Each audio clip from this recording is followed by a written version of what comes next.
21세기 역사상 최악의 신뢰를 저지른 미국. 오만한 판단이 한국가를 멸시한 대가는 그대로 미국에게 돌아갔습니다. 당연히 굴복하고 들어갈 줄 알았던 한국은 수천 년 동안 그래왔듯이 굴복하지 않았습니다.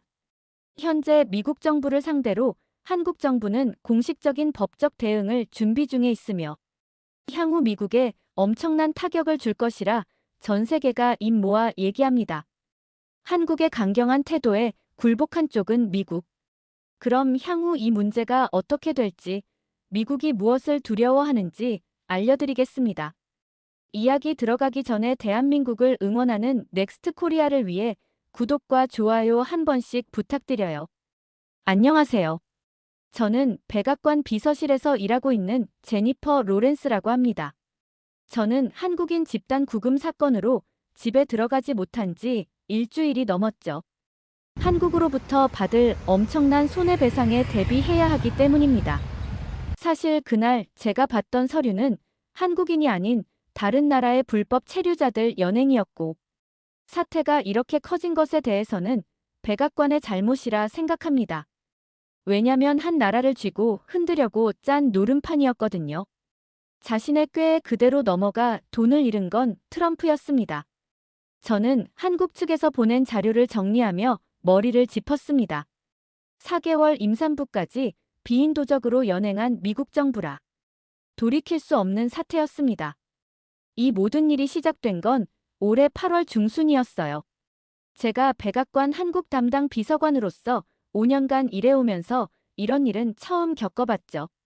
그날 오후 3시 백악관 서관 회의실에서 열린 비공개 회의에 참석하게 되었는데 참석자들은 정말 높은 급의 인사들이었어요. 국토안보부 장관, 이민세관집행청 국장, 그리고 트럼프 대통령의 핵심 측근들까지 모여 있었습니다. 회의 제목은 단순했지만 내용은 충격적이었어요. 월간 구금 목표 달성을 위한 효율적 단속 방안이라는 명목이었는데 실제로는 완전히 다른 의도가 숨어 있었거든요.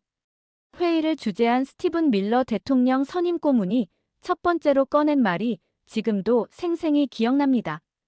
우리는 한국을 너무 쉽게 봤습니다. 무역 협상에서 계속 버티고 있는 상황이죠. 이제 다른 방법을 써야 할 때입니다. 밀러의 차가운 목소리가 회의실을 가득 메웠어요. 제가 5년간 한국 업무를 담당하면서 느낀 한국의 성실함과 신뢰성을 아는 입장에서는 정말 당황스러웠습니다. 이민세관집행청 국장 토마스 호먼이 이어서 발언했어요. 한국인들은 언어 장벽 때문에 법적 대응이 어려울 겁니다. 게다가 대부분 조용히 넘어가려 할 테니까 언론 노출도 최소화될 수 있어요. 정말 치밀하고 냉혹한 계산이었죠. 가장 충격적이었던 건 그 다음에 나온 구체적인 지침이었어요. 영장이 없어도 일단 연행부터 하고 나중에 서류를 맞춰라는 지시가 내려진 거예요. 이는 명백히 헌법과 법률을 위반하는 지시였는데도 아무도 반대 의견을 내지 않았어요. 오히려 한국을 길들이는 좋은 기회라며 동조하는 분위기였습니다. 밀러가 보여준 내부 자료에는 더 구체적인 내용들이 담겨 있었어요. 한국 기업 관련자들을 우선 표적으로 삼을 것, 월간 구금 목표 달성을 위해 한국인 그룹을 활용할 것, 언론 대응은 불법 체류자 단속이라고 발표할 것 등이 적혀 있었죠. 정말 치밀하게 계획된 작전이었습니다. 제가 가장 충격을 받은 건 표적 명단을 봤을 때였어요. 거기에는 합법적인 비자로 미국에 와서 성실히 일하고 있는 한국 기술자들의 이름이 317명이나 적혀 있었거든요. 더 놀라운 건 그 명단에 임신 4개월인 한국 여성 엔지니어까지 포함되어 있다는 사실이었어요. 박수진이라는 이름의 그 여성은 삼성전자에서 파견 나온 반도체 전문가였는데 남편과 함께 미국에 와서 기술 교육 업무를 담당하고 있었어요. 임신 중에도 성실히 일하고 있는 분을 이런 식으로 표적화한다는 게 정말 믿기 어려웠습니다. 회의 중간에 제가 조심스럽게 질문을 던져봤어요. 혹시 이런 방식이 한미 관계에 악영향을 미치지 않을까요? 그러자 밀러가 냉소적인 웃음을 지으며 답했습니다. 한국이 뭘 할 수 있겠어요? 결국 우리한테 의존할 수밖에 없는 나라인데. 국토안보부 장관 알레한드로 마요르카스도 비슷한 의견이었어요. 한국은 작은 나라입니다. 우리가 압박을 가하면 결국 굴복할 겁니다. 중국 견제를 위해서라도 우리와 관계를 끊을 수는 없어요. 정말 오만하고 잘못된 판단이었죠. 그 회의에서 결정된 작전명은 리셋 작전이었어요. 한국과의 관계를 미국에게 유리하게 리셋한다는 의미였죠. 구체적인 실행 계획도 상세하게 나와 있었어요. 새벽 시간대에 기습적으로 실행해서 언론 노출을 최소화하고 체포 과정에서는 최대한 강경하게 대처해서 심리적 압박을 가한다는 내용이었습니다. 제가 5년간 한국 업무를 하면서 알게 된 한국 사람들의 성격상 이런 일이 벌어지면 절대 가만히 있지 않을 거라는 생각이 들었어요. 하지만 회의실의 분위기는 완전히 달랐습니다. 모든 참석자들이 한국을 우습게 보고 있었거든요. 회의가 끝나고 나서 제 책상으로 돌아왔을 때 정말 복잡한 심정이었습니다. 한국 담당 업무를 하면서 만난 한국 외교관들과 기업인들의 얼굴이 계속 떠올랐어요. 특히 한국 대사관의 김철수 공사참사관과 나눴던 대화들이 생각났습니다. 그분은 항상 한미동맹은 피로 맺어진 관계라며 양국 관계의 소중함을 강조하곤 했거든요. 그날 밤 집에 돌아가서도 잠이 오지 않았어요. 남편 마이클에게 이야기할 수도 없는 기밀 사안이었지만 양심적으로 받아들이기 어려운 내용이었거든요. 결국 새벽 2시까지 뒤척이다가 겨우 잠이 들었습니다. 다음 날부터 구체적인 준비 작업이 시작되었어요. 제가 담당한 업무는 한국 측 반응 모니터링과 언론 대응 방안 수립이었습니다. 하지만 작업을 진행하면 할수록 이 계획이 얼마나 위험한지 깨닫게 되었어요.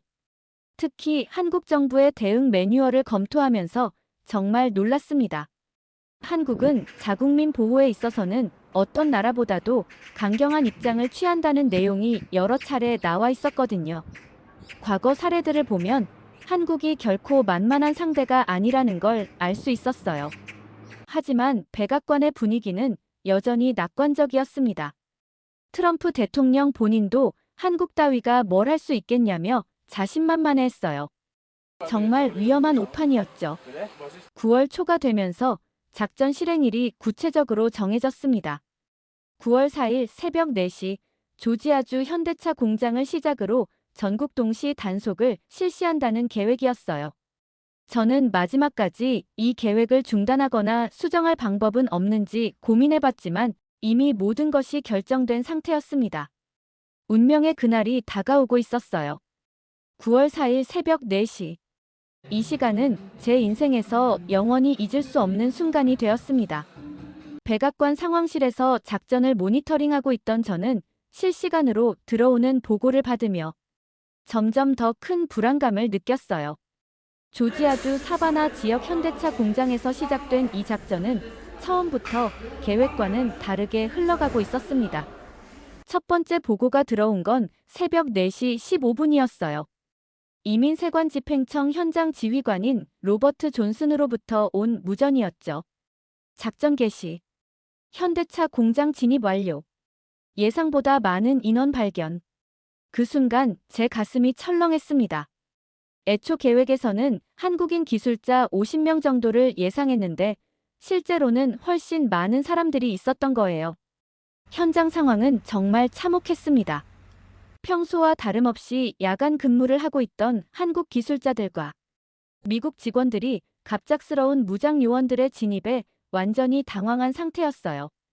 특히 한국에서 파견 나온 기술자들은 왜 이런 일이 벌어지는지 전혀 이해하지 못하고 있었습니다. 현장 지휘관 존슨의 두 번째 보고는 더욱 충격적이었어요. 체포 영장 확인 결과 문제 발생. 영장에 기재된 이름과 현장 인원이 불일치. 제가 미리 우려했던 일이 현실이 된 거였죠. 체포 영장에는 과테말라와 온두라스 출신 불법 체류자 4명의 이름만 적혀 있었는데 현장에서는 합법적인 비자를 소지한 한국 기술자 317명을 발견한 거였어요. 하지만 현장에서는 이미 상부의 지시가 명확했습니다.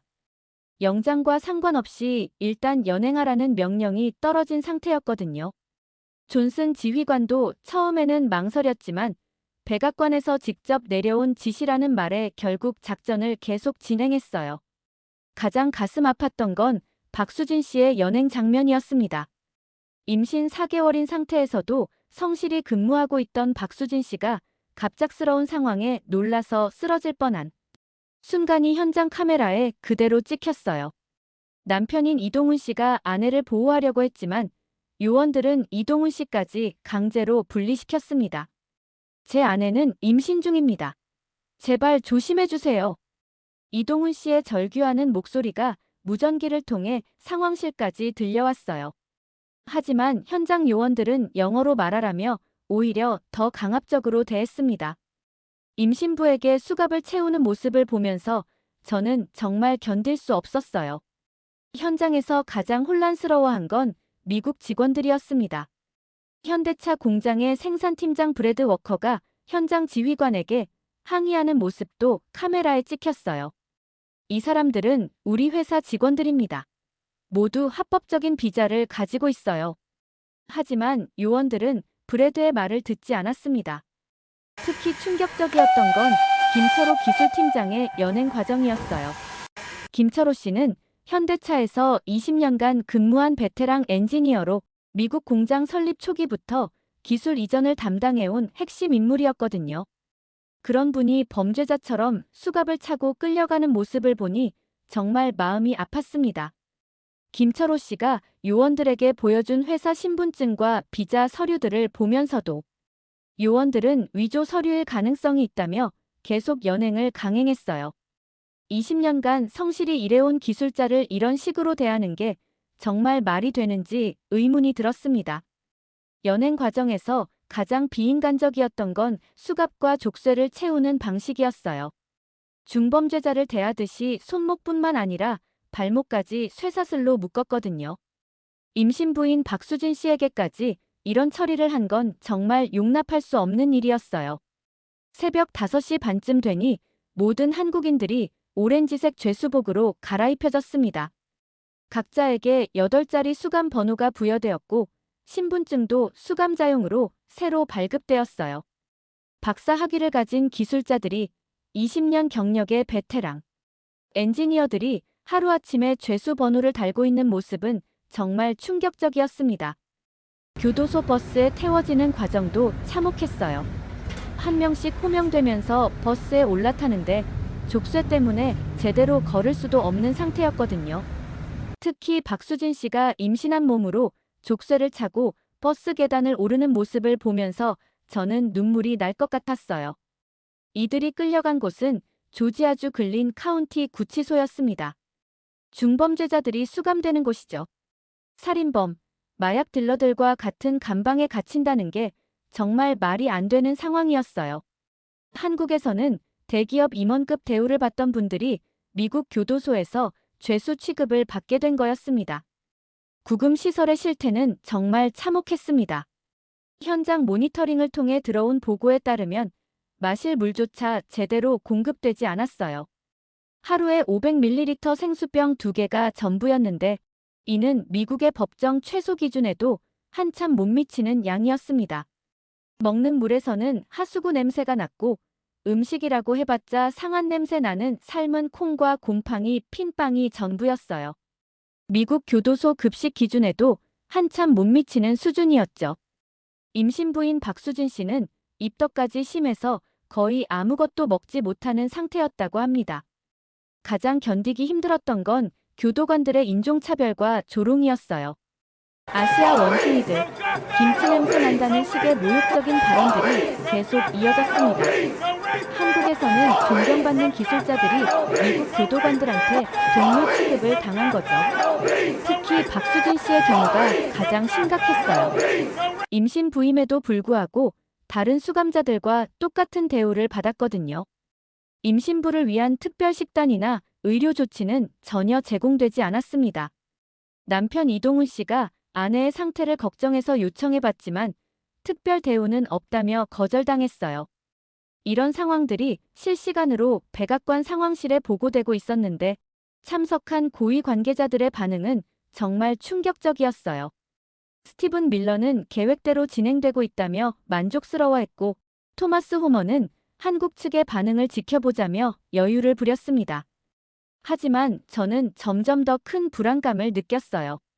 한국 업무를 담당하면서 알게 된 한국 사람들의 성격상 이런 일이 벌어지면 절대 가만히 있지 않을 거라는 걸 알고 있었거든요. 특히 임신부까지 이런 식으로 대했다는 사실이 알려지면 정말 큰 문제가 될 것 같았어요. 오전 8시쯤 되니 한국 언론에서 첫 번째 보도가 나오기 시작했습니다. 미국에서 한국 기술자 300여 명 집단 연행이라는 제목의 기사가 온라인에 올라왔어요. 아직 구체적인 내용은 나오지 않았지만 이미 한국 내 반응이 심상치 않다는 것을 느낄 수 있었습니다. 정오 무렵에는 더 자세한 내용들이 보도되기 시작했어요. 특히 임신부까지 연행되었다는 사실이 알려지면서 한국 내 여론이 급격히 악화되었습니다. 온라인 커뮤니티에는 분노의 댓글들이 쏟아져 나왔고 미국 불매운동을 주장하는 게시글들이 급속히 확산되고 있었어요. 오후 2시 한국 외교부에서 공식 성명을 발표한다는 소식이 들려왔습니다. 제가 5년간 한국 업무를 하면서 경험한 바로는 한국 정부가 이렇게 빨리 공식 반응을 보이는 건 정말 이례적인 일이었어요. 보통은 며칠간 검토를 거쳐서 신중하게 대응하는데 이번에는 완전히 달랐습니다. 그 순간 저는 정말 큰 위기감을 느꼈어요. 이 작전이 처음 의도했던 한국 길들이기가 아니라 오히려 한국의 강력한 반발을 불러일으킬 것 같았거든요. 하지만 백악관의 분위기는 여전히 낙관적이었습니다. 트럼프 대통령은 한국이 뭘 할 수 있겠냐며 여전히 자신만만해했고 측근들도 며칠 지나면 조용해질 것이라며 안일하게 생각하고 있었어요. 정말 위험한 오판이었죠. 그날 밤 집에 돌아가서도 잠이 오지 않았습니다. 특히 박수진 씨와 이동훈 씨 부부의 모습이 계속 떠올랐어요. 임신부가 교도소에서 하룻밤을 보내야 한다는 현실이 정말 견디기 어려웠습니다. 다음 날 아침, 한국의 반응은 우리가 예상했던 것보다 훨씬 강력했습니다. 9월 5일 오전 11시 한국 외교부에서 긴급 기자회견이 열렸습니다. 백악관 상황실에서 실시간으로 이 기자회견을 지켜보고 있던 저는 한국 정부의 반응이 우리가 예상했던 것과는 완전히 차원이 다르다는 것을 즉시 깨달았어요. 한국 외교부 장관 박진수가 단상에 올라서는 순간부터 분위기가 심상치 않았거든요.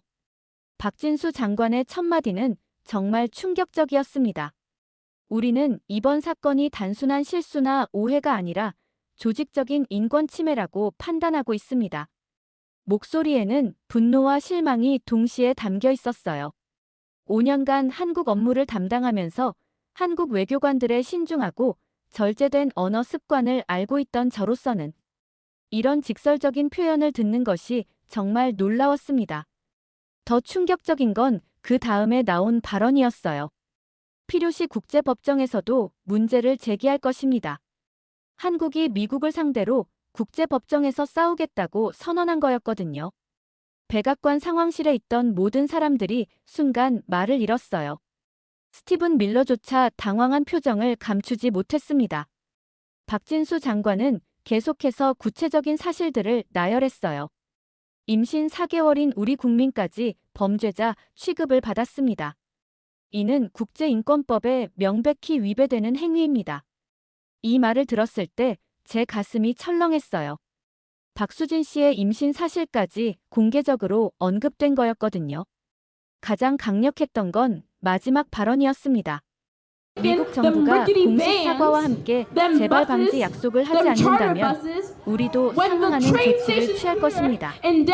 구체적으로 어떤 조치인지는 밝히지 않았지만 그 어조에서 한국 정부의 강한 의지를 느낄 수 있었어요. 기자회견과 동시에 한국 정부가 취한 첫 번째 조치는 주미 한국 대사의 즉시 소환이었습니다.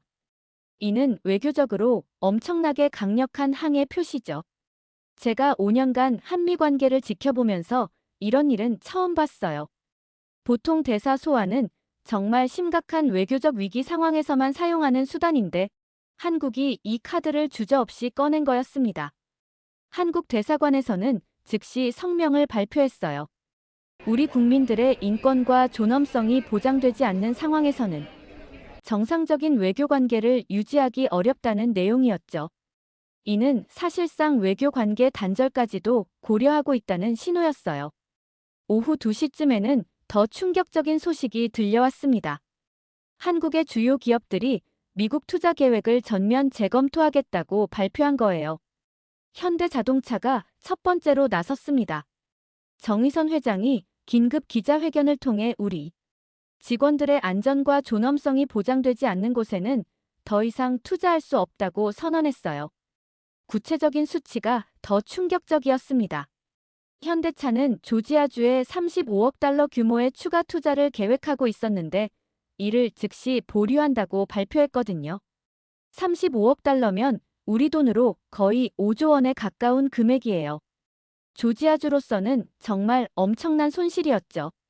삼성전자도 뒤따라 발표했어요. 텍사스주 오스틴에 계획 중이던 반도체 공장 증설 계획을 전면 재검토하겠다고 했죠. 이 프로젝트는 20억 달러 규모였는데 박수진 씨 같은 기술자들의 안전이 보장되지 않는다면 투자를 계속할 수 없다는 입장이었어요. LG전자도 마찬가지였습니다. 미시간주에 계획 중이던 배터리 공장 건설을 무기한 연기한다고 발표했어요. 이 프로젝트 역시 15억 달러 규모의 대규모 투자였거든요. 이런 발표들이 연이어 나오자 미국 주식 시장이 즉시 반응했어요. 한국 기업들과 관련된 미국 기업들의 주가가 일제히 폭락하기 시작했거든요. 조지아주의 협력업체들은 하루 만에 20% 이상 주가가 떨어졌어요. 가장 심각했던 건 조지아주 현지의 반응이었습니다. 브라이언 카운티 군수 톰 핸슨이 긴급 기자회견을 열고 연방정부를 강하게 비판했어요. 우리 지역 경제가 완전히 무너지고 있다며 분노를 표출했거든요. 톰 핸슨 군수의 말이 정말 인상적이었어요. 3년 전부터 한국 기업 유치를 위해 세금 감면, 인프라 구축, 인력 교육까지 모든 걸 투자했는데 연방 정부의 잘못된 정책 때문에 모든 게 물거품이 되었다고 했거든요. 지역 정치인이 연방 정부를 이렇게 공개적으로 비판하는 건 정말 이례적인 일이었어요. 조지아주 지사 브라이언 캠프도 뒤따라 성명을 발표했습니다. 연방 정부의 일방적인 조치로 인해 조지아주가 엄청난 경제적 손실을 보고 있다. 이는 용납할 수 없는 일이다라고 했어요. 공화당 소속 지사가 공화당 대통령을 이렇게 비판하는 것도 전례가 없는 일이었죠. 더 충격적인 건 다른 주들의 반응이었습니다. 텍사스주 지사 그렉 에벗이 삼성의 투자 중단으로 텍사스주가 20억 달러의 손실을 보게 되었다며 연방 정부를 비판했거든요. 미시간주 지사 그레천 휘트머도 LG의 투자 연기로 우리 주가 막대한 피해를 보고 있다고 발표했어요. 오후 4시쯤에는 한국 내 여론이 완전히 폭발했습니다. 온라인 커뮤니티에서는 미국 불매운동이 급속히 확산되고 있었어요.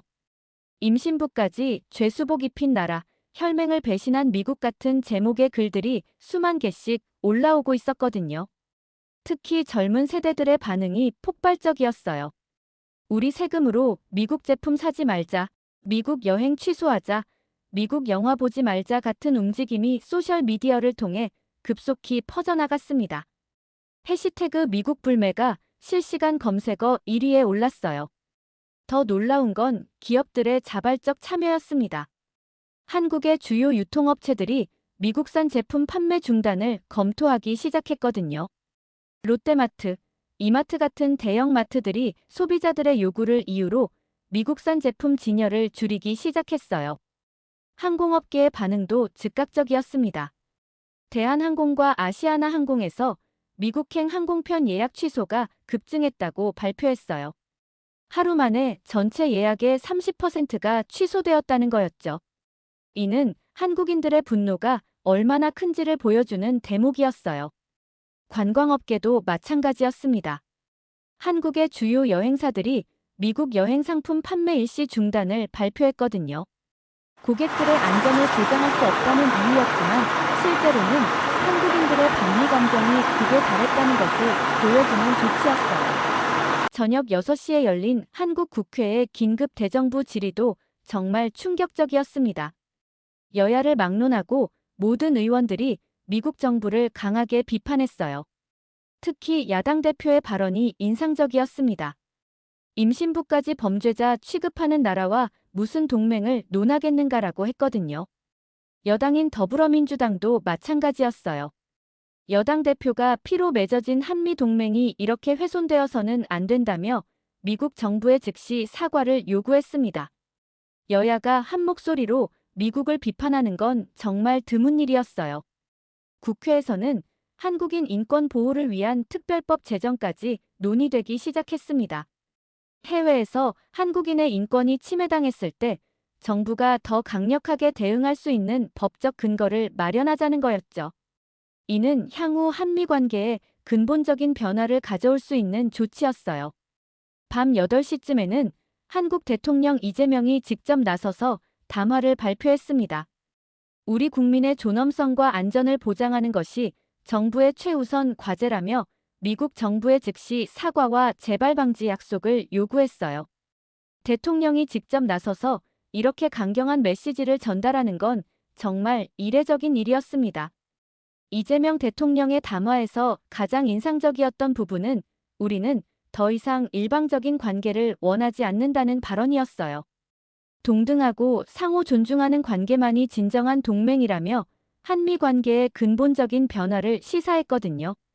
그날 밤 백악관 상황실의 분위기는 완전히 달라져 있었습니다. 아침에 자신만만해하던 스티븐 밀러와 토마스 호먼도 심각한 표정으로 상황을 지켜보고 있었어요.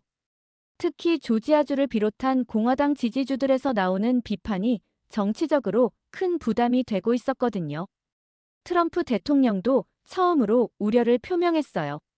한국 반응이 예상보다 강하다며 대안을 검토해보라고 지시했습니다.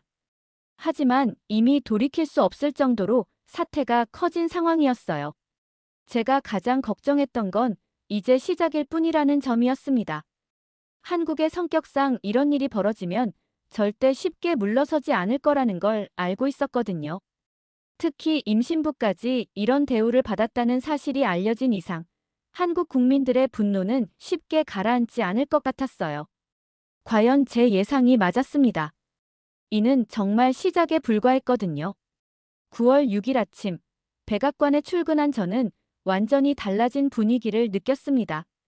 평소라면 한국 관련 업무는 그리 주목받지 않는 분야였는데 이제는 모든 사람들이 제게 상황을 묻고 있었어요.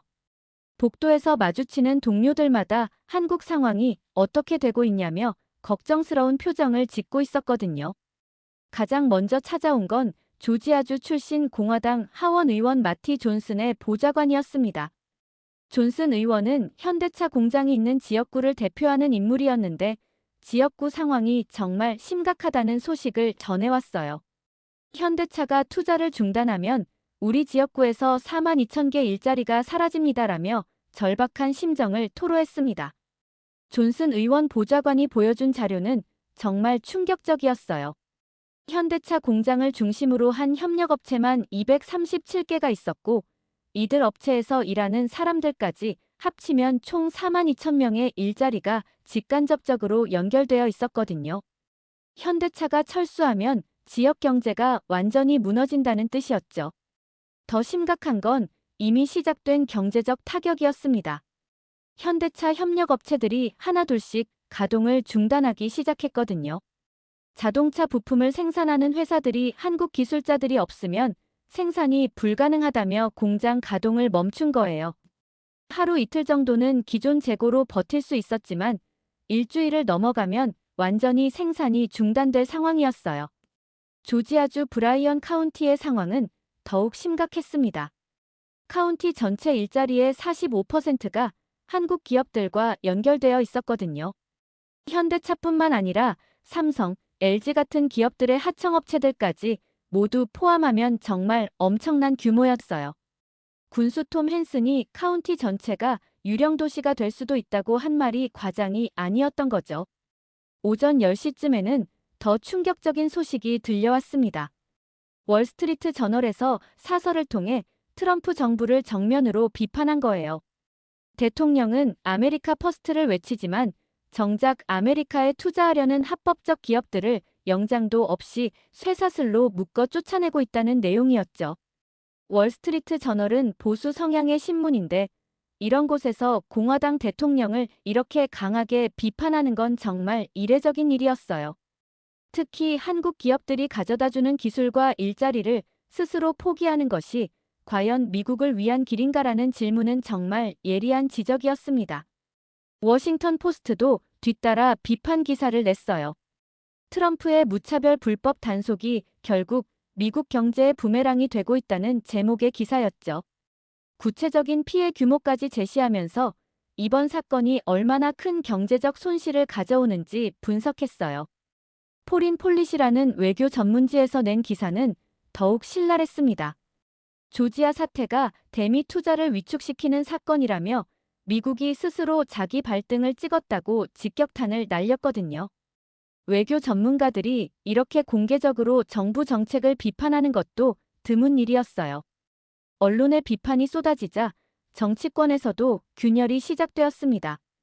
공화당 원내대표 케빈 메카시가 처음으로 공개 비판에 나선 거예요. 한국은 우리의 핵심 동맹국이다. 북한과 중국을 견제하는 데 없어서는 안 될 파트너를 불법 구금으로 대해서는 안 된다고 했습니다.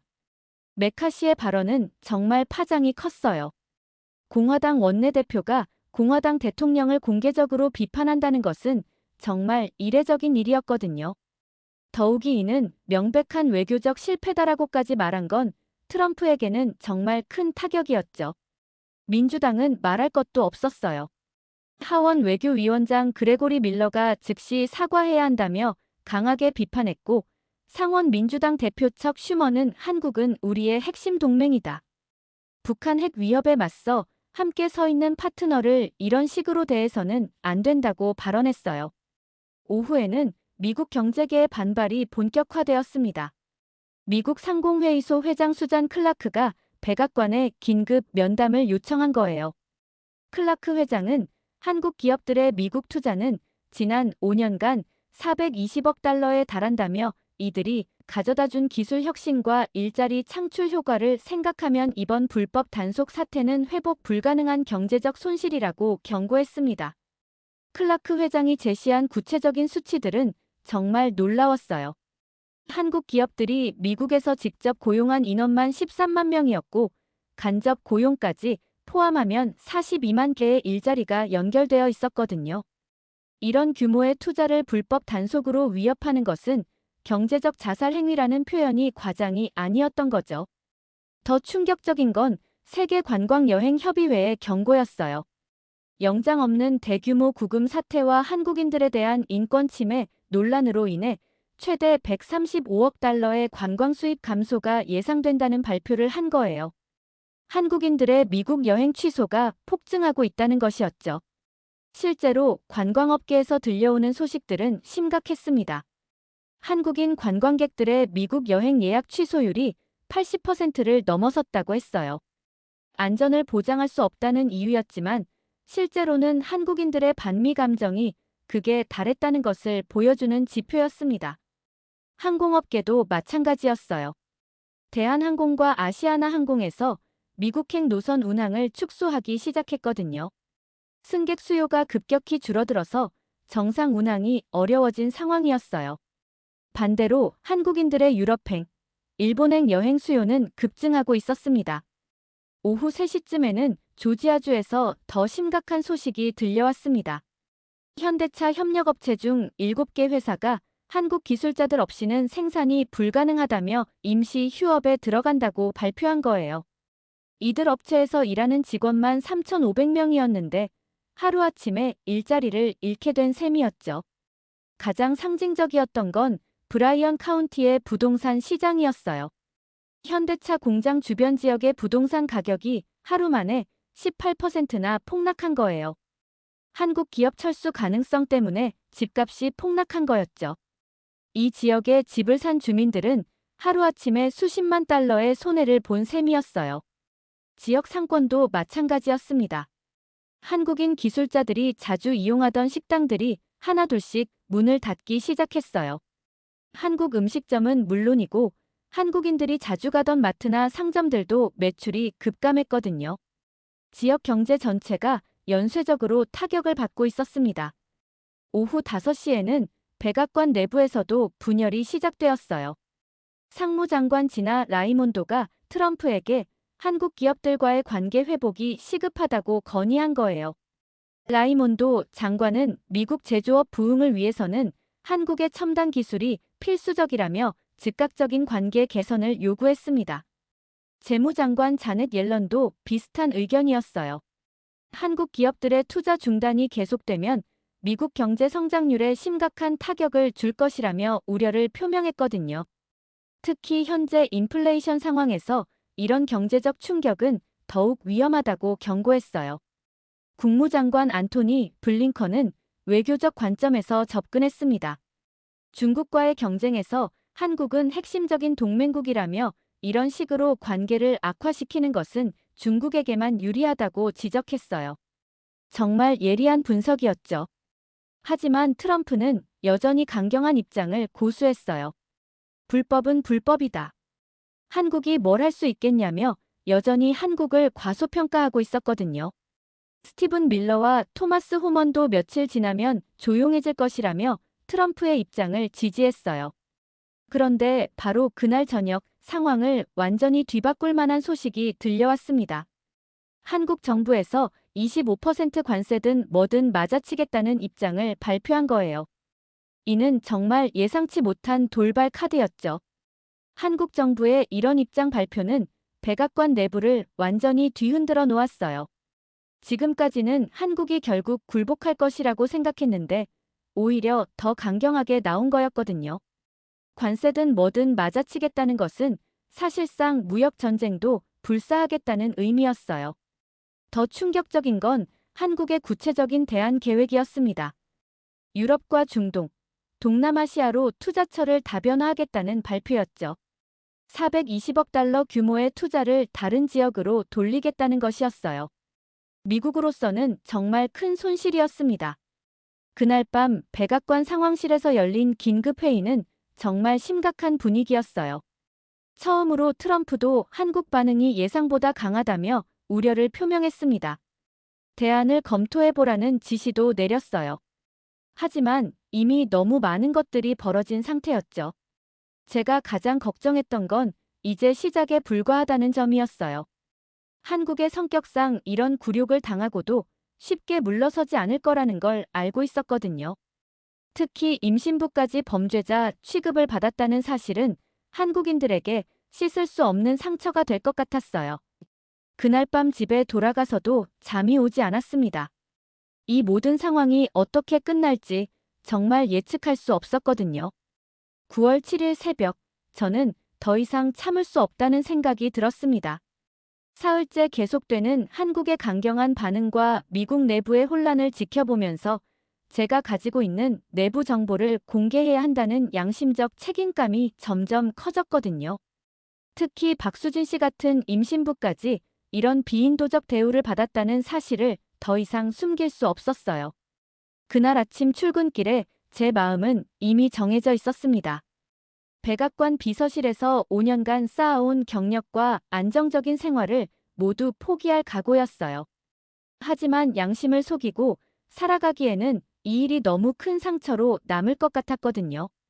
오전 9시, 제가 가장 먼저 연락한 사람은 워싱턴 포스트의 탐사보도팀 기자 데이비드 윌슨이었습니다.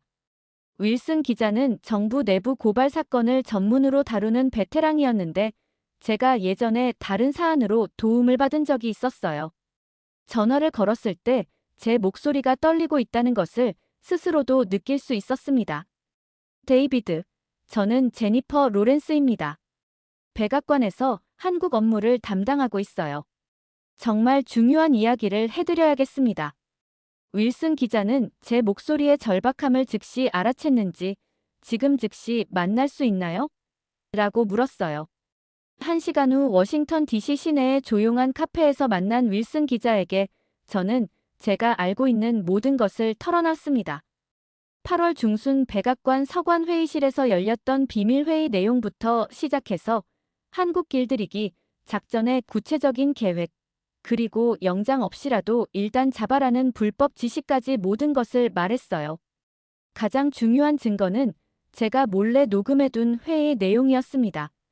스티븐 밀러가 한국인들은 언어 장벽 때문에 법적 대응이 어려울 것이라고 말한 부분과 토마스 호머니 영장이 없어도 일단 연행부터 하라고 지시한 부분이 모두 녹음되어 있었거든요. 윌슨 기자가 가장 충격을 받은 건 임신부 박수진 씨가 의도적으로 표적에 포함되었다는 사실이었어요. 임신 4개월인 여성까지 표적 명단에 넣었다고요? 윌슨 기자의 목소리에서 분노가 느껴졌습니다. 저는 박수진 씨의 이름이 적힌 내부 문서를 보여주면서 네, 이분은 삼성에서 파견 나온 반도체 전문가입니다라고 설명했어요. 윌슨 기자는 또 다른 중요한 질문을 던졌어요. 이런 내용을 공개하면 당신 신변에 위험이 있을 수 있습니다. 그래도 괜찮나요? 저는 잠시 망설였지만 박수진 씨가 족쇄를 차고 교도소 버스에 오르던 모습을 떠올리며 네, 각오는 되어 있습니다. 라고 답했어요. 오후에는 FBI 내부 고발자 보호 프로그램을 담당하는 요원과도 연락을 취했습니다. FBI 요원 리사체는 제가 제공한 정보의 중요성을 즉시 인식했어요. 이는 연방법 위반에 해당하는 심각한 사안입니다. 특히 영장 없는 대규모 구금은 명백한 헌법 위반이죠. 리사첸 요원은 제게 추가 증거 수집을 요청했어요. 혹시 더 구체적인 내부 문서나 이메일이 있다면 도움이 될 것 같습니다. 저는 제가 보관하고 있던 리셋 작전 관련 내부 메모와 표적 명단을 모두 제공했어요. 그날 저녁 집에 돌아가서 남편 마이클에게 모든 것을 털어놨습니다. 5년간 기밀 유지 때문에 집에서는 업무 이야기를 거의 하지 않았는데 이번에는 더 이상 숨길 수 없었거든요. 마이클의 첫 반응은 걱정이었어요. 여보, 정말 괜찮겠어? 백악관에서 일하는 게 꿈이었잖아. 저는 마이클에게 박수진 씨 이야기를 들려줬어요. 여보, 임신한 여성을 범죄자처럼 대한 거야. 우리한테도 딸이 있잖아. 언젠가 우리 딸이 해외에서 일할 때 이런 일을 당한다면 어떨 것 같아? 마이클도 그 말을 듣고 나서는 제 결정을 지지해줬어요. 그날 밤 잠들기 전 저는 박수진 씨에게 편지를 써봤습니다. 물론 지금 당장 전달할 수는 없었지만 제 마음을 정리하는데 도움이 될 것 같았거든요. 박수진 씨, 저는 이 모든 일이 계획된 것이었다는 사실을 숨기고 있었습니다. 정말 죄송합니다. 이제라도 진실을 말하겠습니다. 9월 8일 아침, 워싱턴 포스트 일면에 윌슨 기자의 기사가 실렸습니다. 한국인 집단 구금, 백악관이 계획한 정치적 작전이었다는 제목의 기사였어요. 기사에는 제가 제공한 녹음 파일의 내용과 내부 문서들이 구체적으로 인용되어 있었습니다. 특히 스티븐 밀러의 한국을 길들이는 좋은 기회라는 발언과 토마스 호먼의 영장 없이라도 일단 잡아라 지시가 그대로 공개되면서 큰 충격을 주었어요. 임신부까지 의도적으로 표적화되었다는 사실은 더욱 큰 분노를 불러일으켰습니다. 기사가 나간 지 1시간도 안 되어서 백악관 전체가 발칵 뒤집혔어요. 제 직속 상관인 국가안보회의 아시아 담당 보좌관 마크 에스퍼가 제게 즉시 사무실로 오라고 했거든요. 에스퍼 보좌관의 얼굴은 새파랗게 질려 있었어요. 제니퍼, 이 기사가 사실인가요? 에스퍼 보좌관의 목소리가 떨리고 있었어요. 저는 더 이상 숨길 이유가 없다고 생각했습니다. 네, 모두 사실입니다. 저는 더 이상 거짓말을 할 수 없어서 진실을 공개했어요. 에스퍼 보좌관은 잠시 말을 잇지 못했어요. 5년간 함께 일해온 부하 직원이 이런 폭탄 선언을 한 것에 대해 어떻게 반응해야 할지 모르겠다는 표정이었거든요. 제니퍼, 당신이 무슨 일을 저질렀는지 알고 있나요?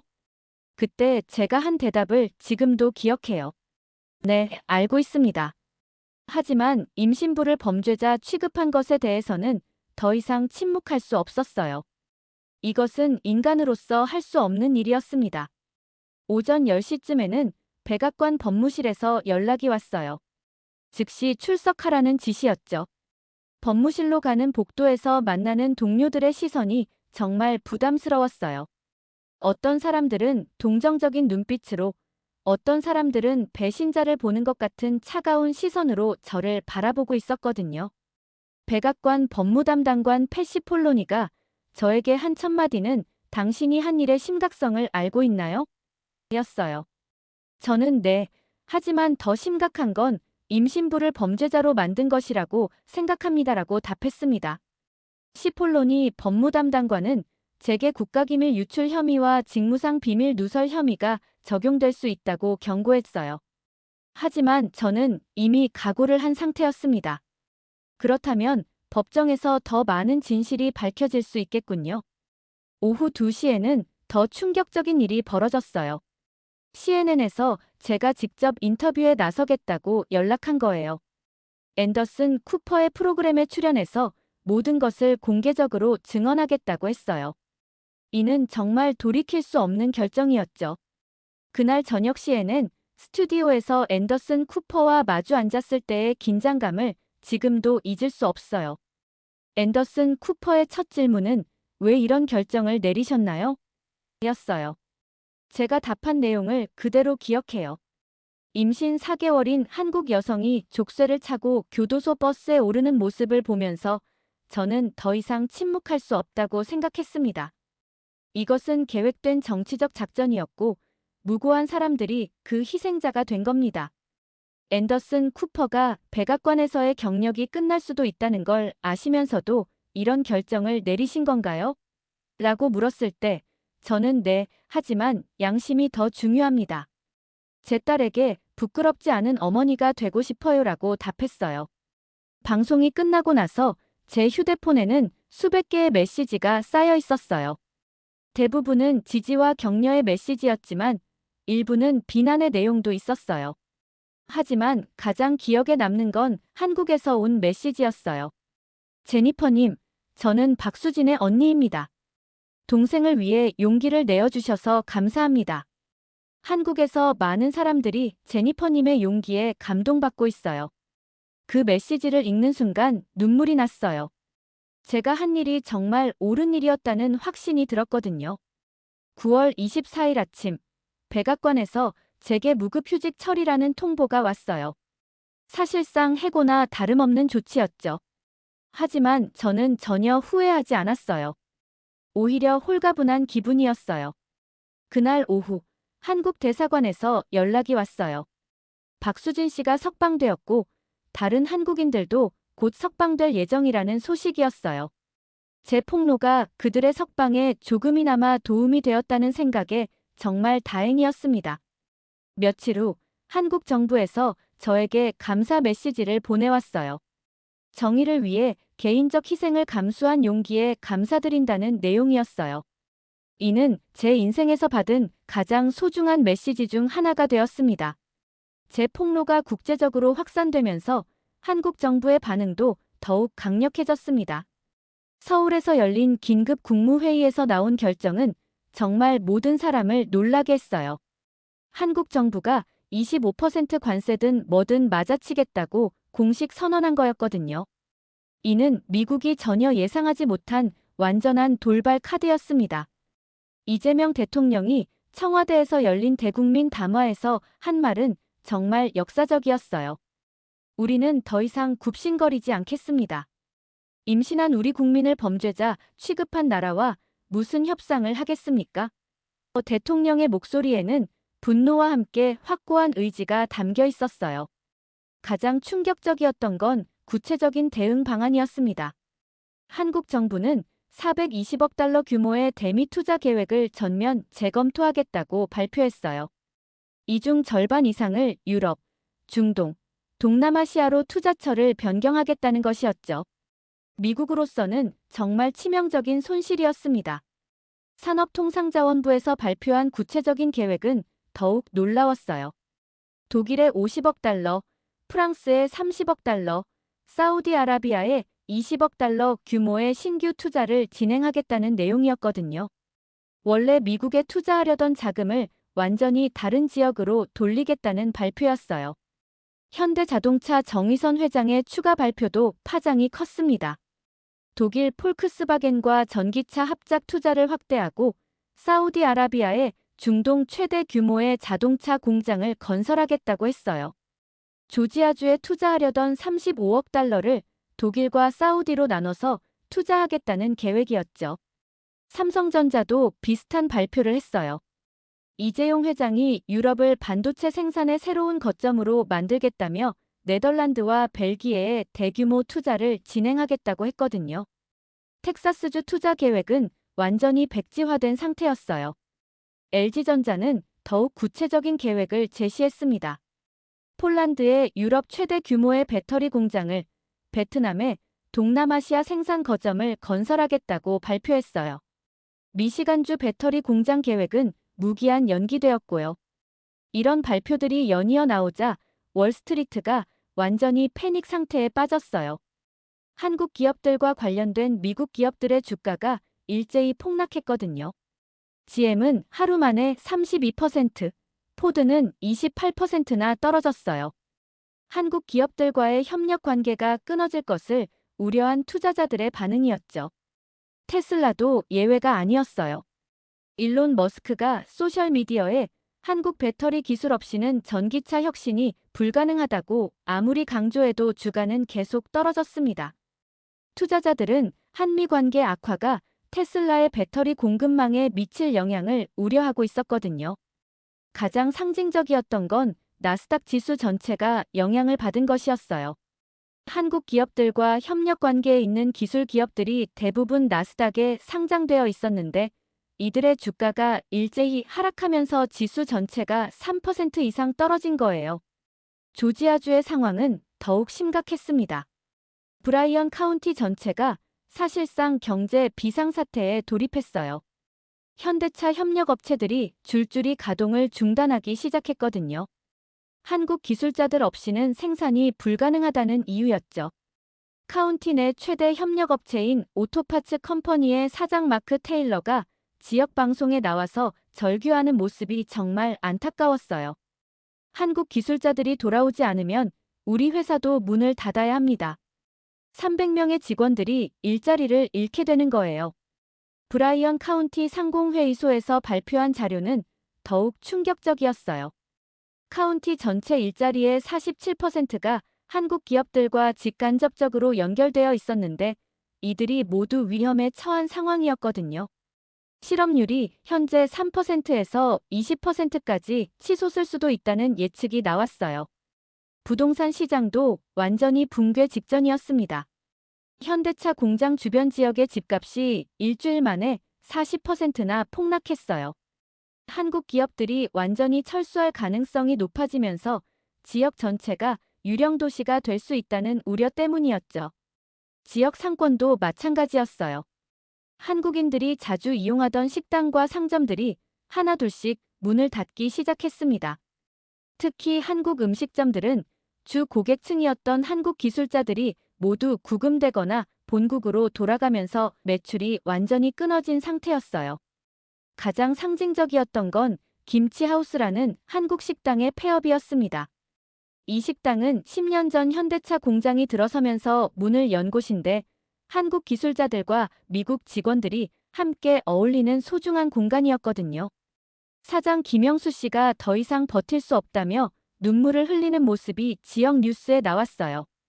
오후에는 다른 주들에서도 비슷한 소식들이 들려왔습니다. 텍사스주 오스틴에서는 삼성전자 협력업체들이 줄줄이 구조조정에 들어갔어요. 반도체 생산에 필요한 한국의 핵심 기술 없이는 경쟁력을 유지할 수 없다는 판단 때문이었죠. 미시간주 디트로이트 지역도 마찬가지였습니다. LG와 협력 관계에 있던 배터리 관련 업체들이 대량 해고를 발표하기 시작했어요. 자동차의 도시 디트로이트가 다시 한번 침체의 길로 접어들 수도 있다는 우려가 나오고 있었거든요. 저녁 6시에는 한국 정부의 추가 발표가 있었습니다. 외교부에서 미국 정부의 공식 사과가 없으면 모든 양자 협력을 중단하겠다고 선언한 거예요. 이는 한미 동맹 자체를 재검토하겠다는 의미로 해석될 수 있는 발언이었죠. 구체적으로는 한미 자유무역협정 재협상, 방위비 분담금 협상 중단, 각종 양자 협력 사업 전면 재검토 등이 포함되어 있었어요. 특히 임신부 인권 침해에 대한 공식 사과와 배상을 최우선 조건으로 제시한 것이 인상적이었습니다. 국제사회의 반응도 한국에게 유리하게 돌아가고 있었어요. 유럽연합에서 인권은 경제관계보다 우선한다며 한국의 입장을 지지한다고 발표했거든요. 독일과 프랑스는 더 나아가 한국과의 경제 협력 확대를 공식 제안했어요. 영국도 브렉시트 이후 새로운 경제 파트너를 찾고 있던 상황에서 한국에 적극적인 러브콜을 보냈습니다. 보리스 존슨 총리가 한국은 영국의 중요한 파트너라며 어떤 차별도 받지 않을 것이라고 보장했어요. 일본의 반응은 더욱 의외였습니다. 그동안 한국과 미묘한 관계에 있었던 일본이 이번에는 한국 편에 선 거었어요. 기시다 후미오 총리가 아시아 국가들 간의 연대가 중요하다며 암묵적으로 한국을 지지했거든요. 중국은 말할 것도 없었어요. 시진핑 주석이 한국의 정당한 요구를 지지한다며 중국은 언제나 한국을 환영한다고 발표했습니다. 동시에 한국 기업들에게 파격적인 투자 조건을 제시하기도 했어요.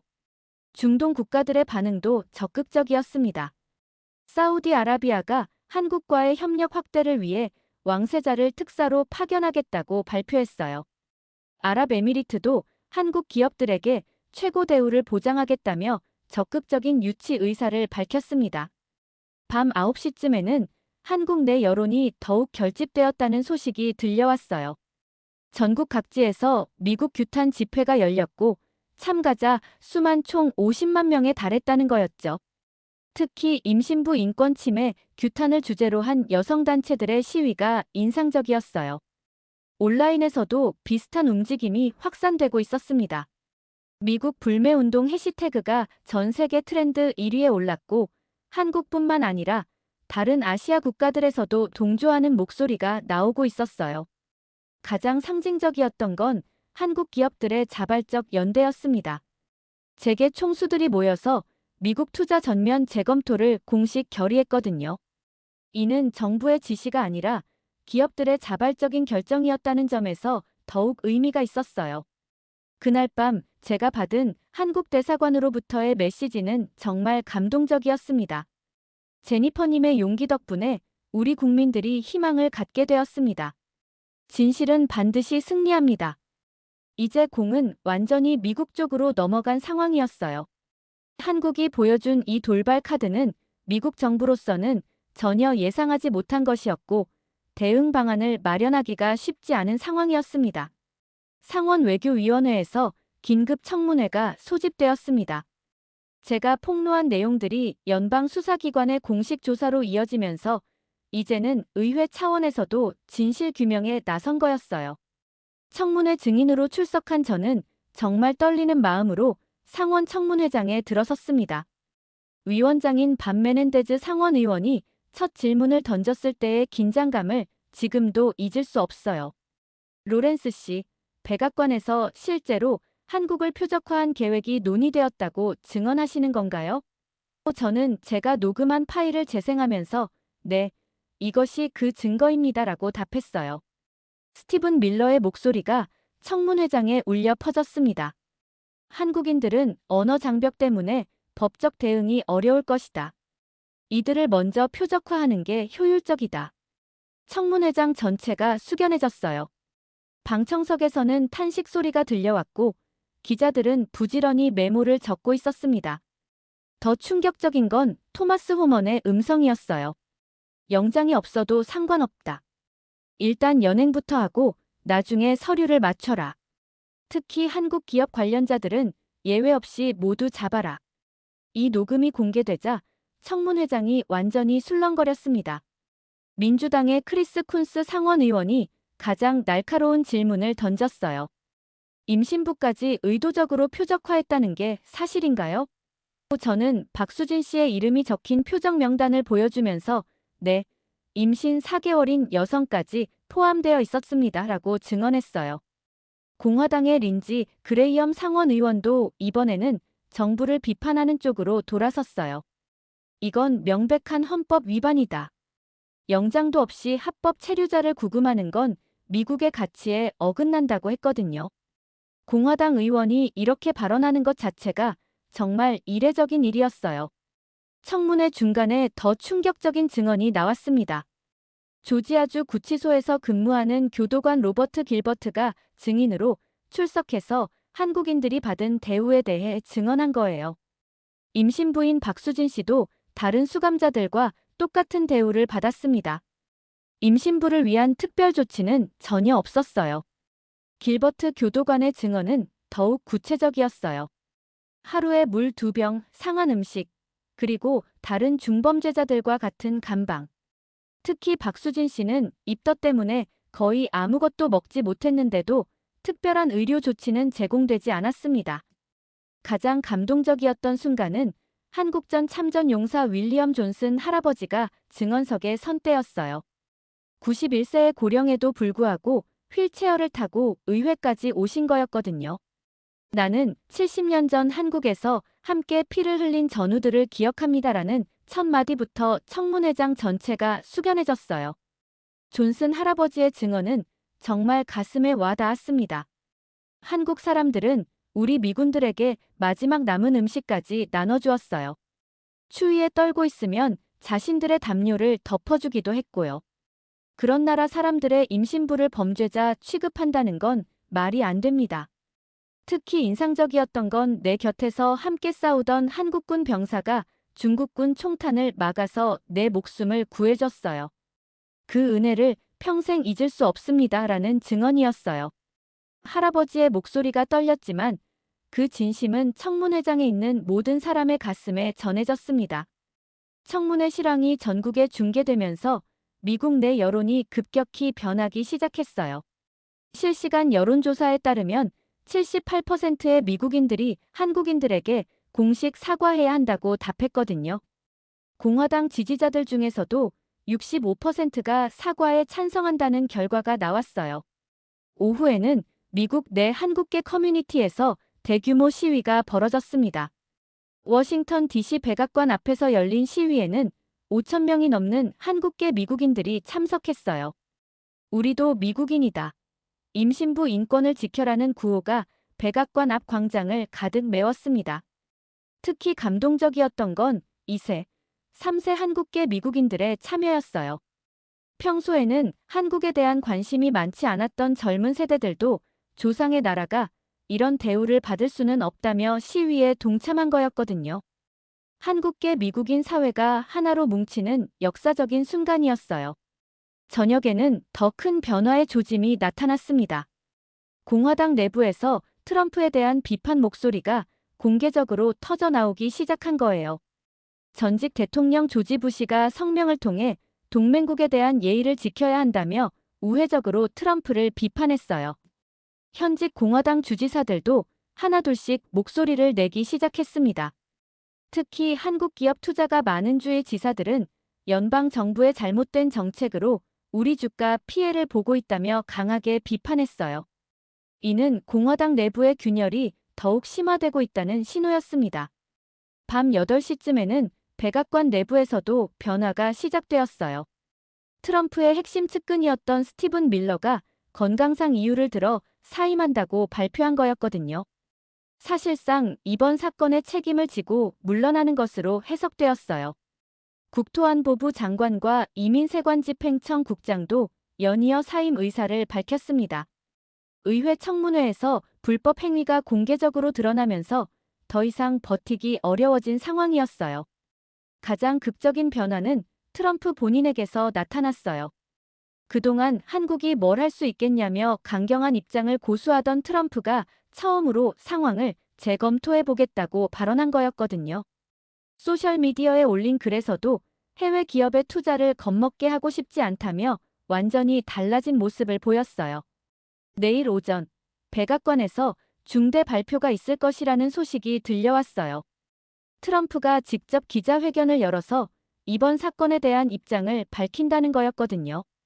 제가 폭로를 시작한 지 불과 일주일 만에 벌어진 극적인 변화였습니다. 오전 11시 백악관 기자회견장에서 열린 트럼프의 발표는 정말 역사적이었어요. 이번 사건과 관련하여 우리 정부의 과도한 대응이 있었음을 인정합니다라는 첫 마디부터 파격적이었거든요. 트럼프가 공개적으로 잘못을 인정하는 건 정말 드문 일이었어요. 더 놀라운 건 그 다음 발언이었어요. 특히 임신하신 한국 여성분께 깊은 사과의 말씀을 드립니다. 이는 있어서는 안 될 일이었습니다. 트럼프가 구체적인 개인에 대해 사과한다는 건 정말 전례가 없는 일이었죠. 트럼프는 또한 모든 한국인 구금자들을 즉시 석방하고 이들에 대한 모든 혐의를 취하하겠다고 발표했어요. 동시에 향후 이런 일이 재발하지 않도록 관련 절차를 전면 개선하겠다고 약속했습니다. 가장 중요한 건 배상에 관한 발언이었어요. 이번 사건으로 피해를 입은 한국 분들께 적절한 배상을 제공하겠습니다.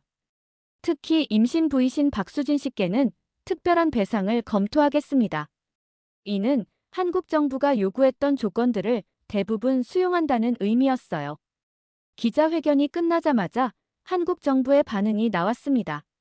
외교부에서 미국 정부의 공식 사과를 환영한다며 이제 양국 관계 정상화를 위한 대화를 시작할 수 있을 것이라고 발표했어요. 하지만 한국 정부는 여전히 신중한 입장을 유지했습니다. 구체적인 배상 방안과 재발 방지 대책이 실행에 옮겨진 후에야 완전한 관계 회복이 가능할 것이라고 못 박았거든요. 한번 무너진 신뢰를 회복하기 위해서는 말이 아닌 행동이 필요하다는 의미였어요. 그날 오후 한국에서 들려온 소식은 정말 감동적이었습니다. 박수진 씨가 무사히 한국에 도착했고 태중의 아기도 건강하다는 소식이었어요. 인천공항에서 열린 기자회견에서 박수진 씨가 한 말을 지금도 기억해요. 이 모든 고통이 의미 있었다면 다시는 이런 일이 일어나지 않게 하는 것이라고 생각합니다. 제게도 박수진 씨로부터 개인적인 메시지가 왔어요. 제니퍼님의 용기가 저와 제 아이를 구했습니다. 정말 감사합니다. 그 메시지를 받는 순간 지금까지의 모든 고생이 보상받는 기분이었어요. 한국인 구금자들이 모두 석방된 지 사흘이 지난 시점에서 저는 정말 특별한 초대를 받았습니다. 한국 대사관에서 감사 만찬에 참석해달라는 연락이 온 거였어요. 워싱턴 DC에 있는 한국 대사관저에서 열리는 이 만찬에는 이번 사건 해결에 기여한 사람들이 초대되었다고 했습니다. 만찬장에 들어섰을 때의 따뜻한 분위기를 지금도 잊을 수 없어요. 한국 대사 조현동님이 직접 저를 맞아주시면서 제니퍼님의 용기가 없었다면 이런 결과를 만들어낼 수 없었을 것입니다. 라고 인사해 주셨거든요. 5년간 한국 업무를 담당하면서도 이렇게 공식적으로 감사를 표현받은 적은 처음이었어요. 가장 감동적이었던 순간은 박수진 씨와 화상통화로 연결되었을 때였습니다. 서울에 있는 박수진 씨가 직접 저에게 감사 인사를 전해주신 거예요. 제니퍼님, 저와 제 아이의 생명을 구해주셔서 정말 감사합니다. 앞으로 태어날 아이에게 꼭 이 이야기를 들려주겠습니다. 박수진 씨의 남편 이동훈 씨도 함께 화면에 나타나서 깊이 인사했어요. 아내가 그런 고통을 겪을 때 누군가가 진실을 말해주신다는 것이 얼마나 큰 위로가 되었는지 모릅니다. 정말 고맙습니다. 그 순간 제 눈에서 저절로 눈물이 흘러내렸어요. 더 놀라운 소식은 박수진 씨의 건강 상태였습니다. 다행히 아기도 건강하고 저도 완전히 회복되었어요. 오히려 이번 일을 통해서 더 강해진 것 같습니다. 그렇게 어려운 상황을 겪고도 이렇게 긍정적으로 받아들이는 박수진 씨의 모습에서 한국인의 강인함을 다시 한번 느꼈어요. 만찬 중간에 조현동 대사님이 특별한 발표를 해주셨습니다. 한국 정부에서 제니퍼 로렌스님께 정의용 기상을 수여하기로 결정했습니다라는 내용이었어요. 이는 외국인으로서는 정말 드물게 받는 상이라고 하더군요.